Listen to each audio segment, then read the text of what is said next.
Hello students, welcome again. So general test PYQs, reasoning session number 2. Let's begin with the question number 10. See, this is a second session. We discussed till question number 9 in the first session. ये question करते हैं हमेशा की तरह, पहले pause करो video, कोशिश करो सॉल्व करने की, फिर देखो सॉल्यूशन। हर क्वेश्चन पे ये रूल अप्लाई करना है। Study the following arrangement carefully and answer the question given below. So we have an arrangement. How many such numbers are there in the above sequence, each of which is immediately preceded by a consonant and immediately followed by a vowel? So A, E, I, O, U, ये 5 vowels है हमारे पास. हमें सिर्फ numbers पे ध्यान देना है. तो let's start with 7. So 7 immediately preceded by a consonant. Yes, K is a consonant, but not followed by a vowel. तो 7 को हटा दिया. 4 के पीछे vowel है, मुझे consonant चाहिए, हटा दिया उसको. 7 के पीछे वॉवल है, 6 के पीछे तो नंबर है, अच्छा 3 के पीछे वॉवल है, 4 के पीछे कॉन्सोनेंट तो है but 4 is not followed by a vowel, तो ये भी गया. So how many such numbers are there? No such number is there in the arrangement, so my answer is 0. Question number 11. If E is 5, pen is 35, then page is equal to. तो देखें क्या logic है. E is 5, ठीक है, जैसे मैंने कहा है ऐसे अरेंजमेंट्स में हमेशा लिख लीजिए लेटर्स को A B C D E F G H I J K L M N, N को नीचे लिख लेते हैं, ठीक है ना, बिकॉज टोटल फिर 26 लेटर्स में से 13 ऊपर लिखे जाएंगे, 13 नीचे लिखे जाएंगे. सो N O P Q R S T U V W X Y Z. So you have 1, 2, 3, 4, 5, 6, 7, 8, 9, 10, 11, 12, 13, 14, 15, 16, 17, 18, 19, 20, 21, 22, 23, 24, 25, 26. E is 5 pen. P क्या है हमारा? P है 16. So 16. E is 5. N क्या है हमारा? N है 14. तो ये 35 कैसे बन रहा है? देखें, लग रहा है प्लस करके बन रहा है. 16 plus 14 is 30 plus 5 is 35. Perfectly fine. So हो क्या रहा है? लेटर्स की जो पोजीशनिंग है उसको हमने ऐड किया है और आंसर आ जाएगा. तो बहुत ही बढ़िया. पेज. सो P क्या है हमारा? Page. P is 16, A is 1, G is 7 as you can see and E is 5. वो तो क्वेश्चन में दिया हुआ. तो 16 plus 1 is 17 plus 7 is 24 plus 5 is 29. Second option is the correct answer. Clear? Moving on. Question number 12. Find the missing term in the given series. I would suggest again pause करके पहले solve करो. बहुत अच्छा question है ये और बहुत simple इसका लॉजिक भी है. So you start with 4 and then you get 6, 9 and 13 and a half, which is in 13.5. So 4 into 1.5 is 6. 6 into 1.5 is 9. 9 into 1.5 is 13.5. So my answer is 13.5 into 1.5. This is my answer. This is my answer. So 13.5 को 1.5 से multiply करना है. 13.5 into 1 is 13.5 plus 13.5 का half, which is 6.75. So 13.5 plus 6.5 will be 20.25. So my answer is actually 20.25, which is 21 by 4. Mixed fraction में answer दिया हुआ है. ये देखिए second option 20.25. This is the answer. 20.25.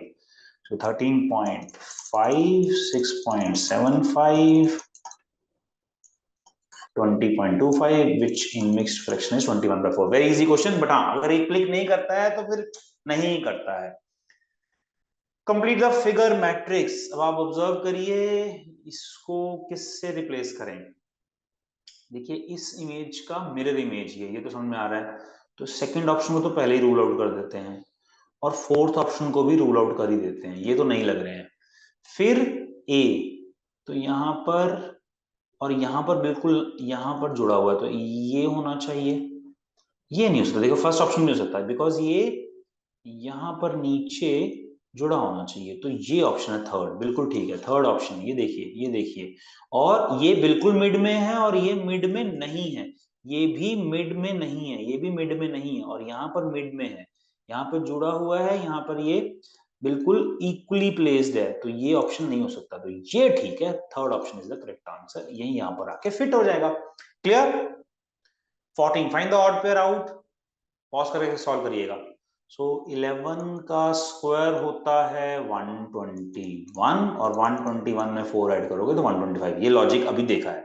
33 का स्क्वायर, 33 का स्क्वायर होता है 3 का स्क्वायर 9, 18, 1089, और उसमें 4 ऐड करेंगे तो 1093 बन रहा है, लॉजिक लग रहा है।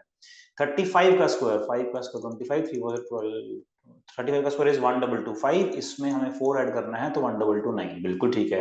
तो इन तीनों में तो लॉजिक लग रहा है, इसका मतलब ऑड पेयर तो फोर्थ ही होना चाहिए, and this is my correct answer.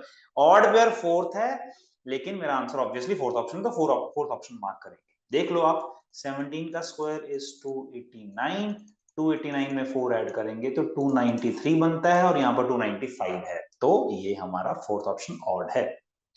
15th, in a family of 6 members, D is the only son of A. Okay, so D is son. A का नहीं पता अभी, A फादर या mother, D is the only son of A. E is the grandfather of D. थोड़ा सा इसको नीचे लिखते हैं। So D is the only son of A, and E is the grandfather of D. Grandfather of D.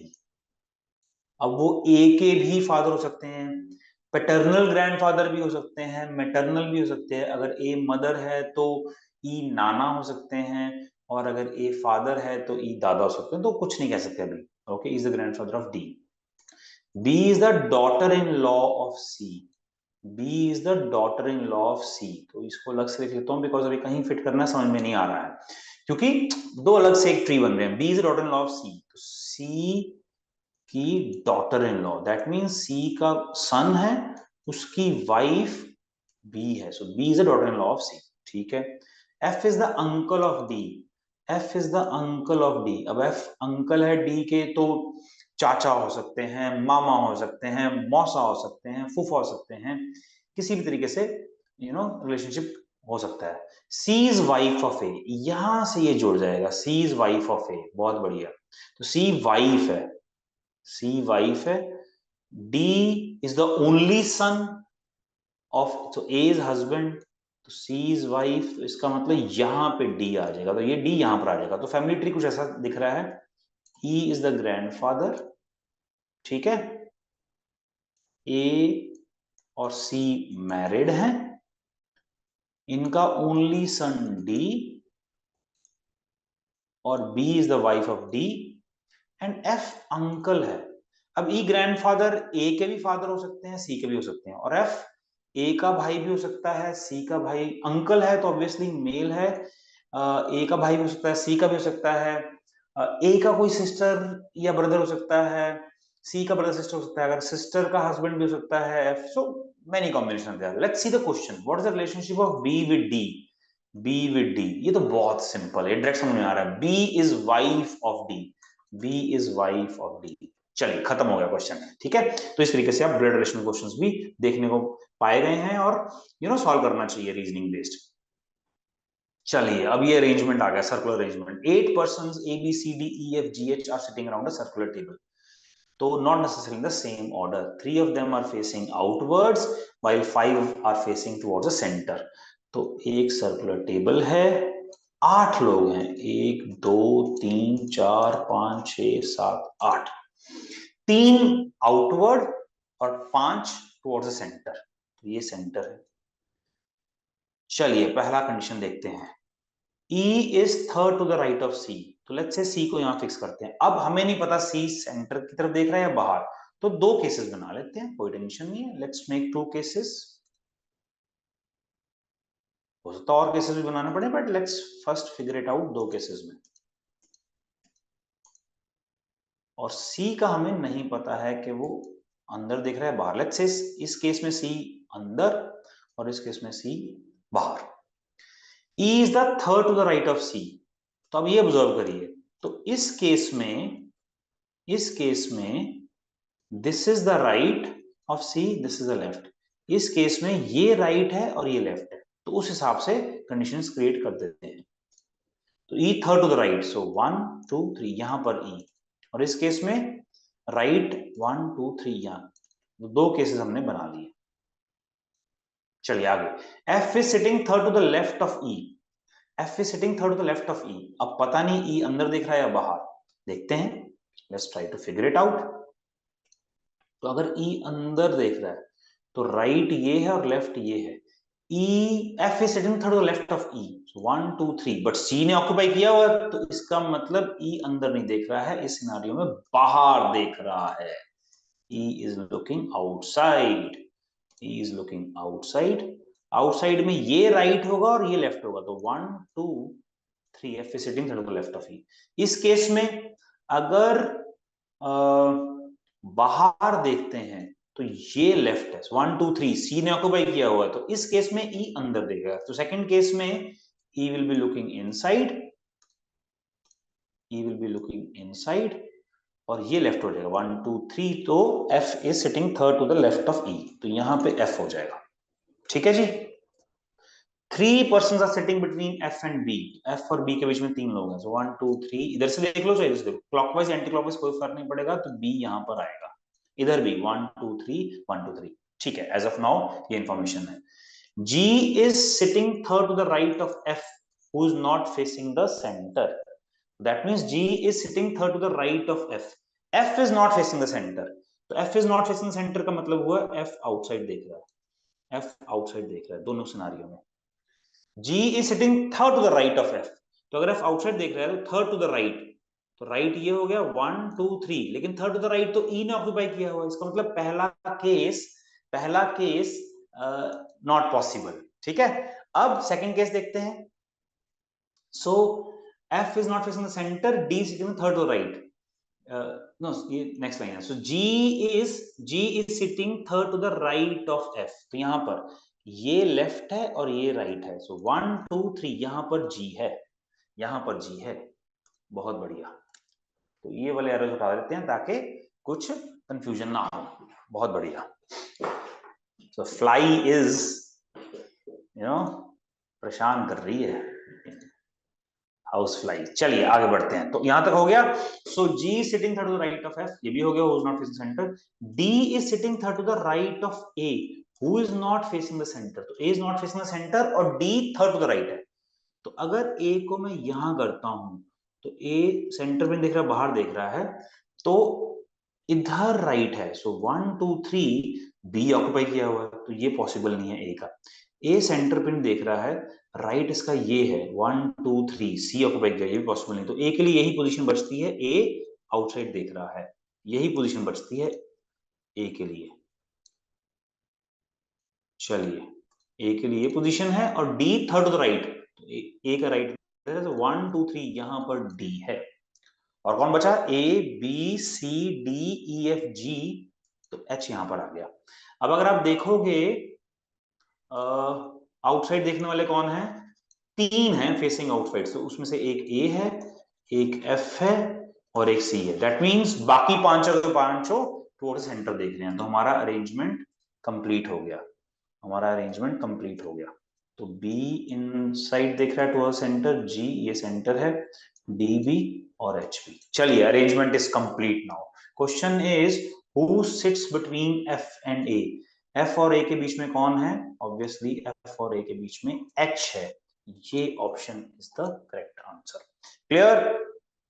Question number 17, arrange the following group of letters, arrange the dictionary from the first to last. So first to last order में, तो अगर आप देखोगे ए है, R है, तो R has to be last, be last में होना चाहिए, बी लास्ट में होना चाहिए, बी ऑप्शन लास्ट में होना चाहिए, ये हट गया, ये हट गया, इन दोनों में बी ऑप्शन लास्ट में।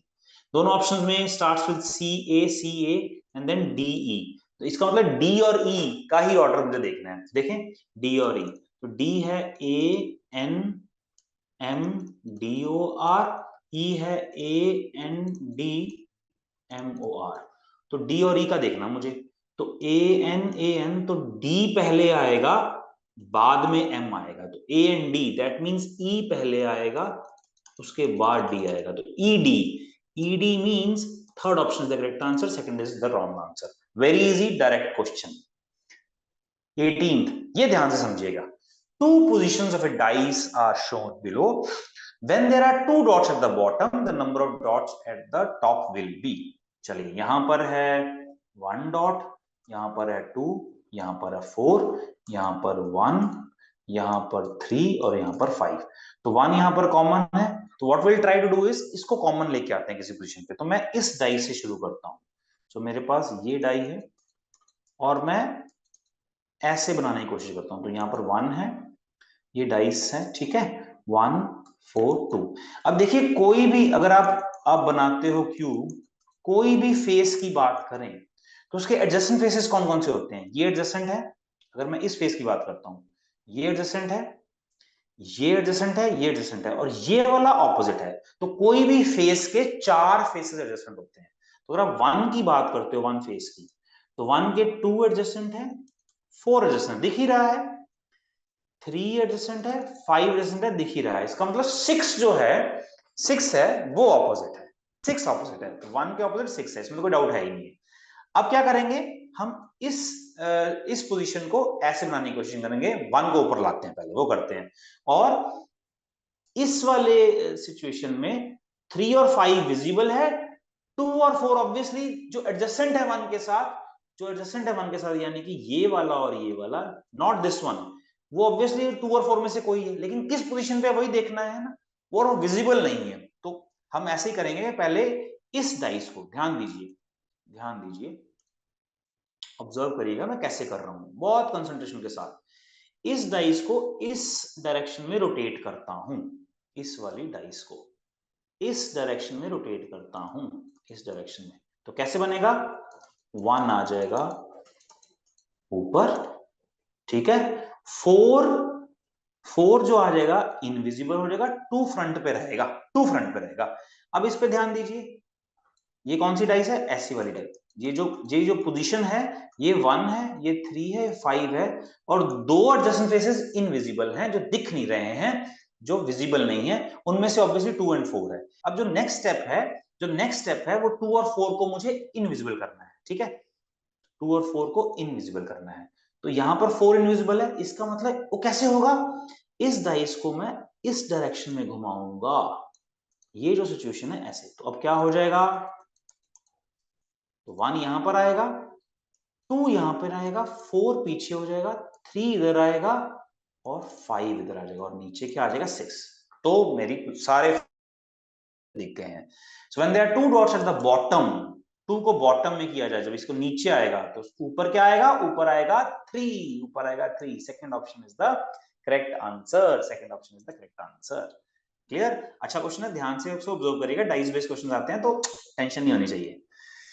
What should be the mirror image of counterfeit? Okay, तो सबसे राइट में, जैसे यहाँ पर मिरर है, तो यहाँ पे T आना चाहिए ऑब्वियसली, फिर I आना चाहिए ऐसे, E का ऐसे हो जाएगा, इस टाइप से E दिखना चाहिए. तो दिख रहा है यहाँ पर, दिख रहा है यहाँ पर, यहाँ पर ये ऑप्शन रूल आउट हो गया. ऑप्शन पे हमेशा ध्यान देना है, ऑप्शन पे हमेशा ध्यान देना है, राइट. E के बाद F, तो F होना चाहिए ऐसा, F यहाँ पर ऐसा है, ऐसा है, F तीन ऑप्शंस में सेम ही है.